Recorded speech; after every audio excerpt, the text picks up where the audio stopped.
ધરમપુરના પહાડી વિસ્તારોમાં વરસેલા વરસાદ બાદ પ્રકૃતિ 16 કલાએ ખીલી ઉઠી।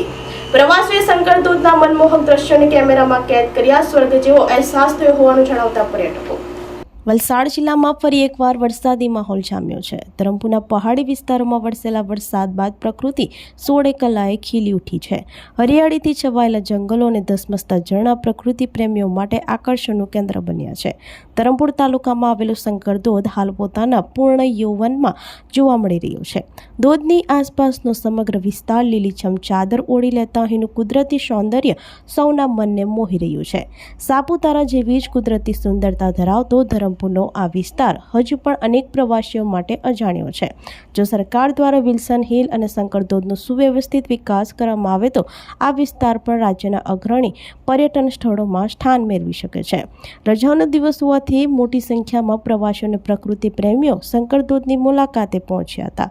તેમણે અહીંની આદિવાસી સંસ્કૃતિ, સ્થાનિક ખાનપાન અને કુદરતી વાતાવરણની પ્રશંસા કરી હતી। પ્રવાસીઓએ શંકર ધોધના મનમોહક દ્રશ્યને કેમેરામાં કેદ કર્યા હતા અને અહીં આવીને સ્વર્ગ જેવો અહેસાસ થતો હોવાનું જણાવ્યું હતું। જોકે ધોધની નીચે જવાનો માર્ગ વરસાદ દરમિયાન કાદવ અને લપસણો બની જતો હોવાથી જોખમી સાબિત થાય છે। પ્રવાસીઓએ સુરક્ષિત સીડી અને જરૂરી સુવિધાઓ ઊભી કરવાની માંગ પણ કરી છે।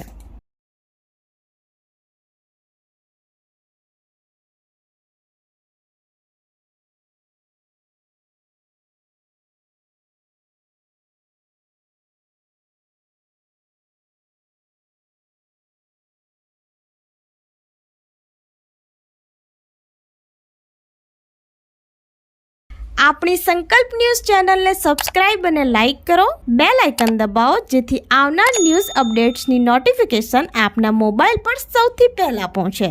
Like, subscribe and share the video.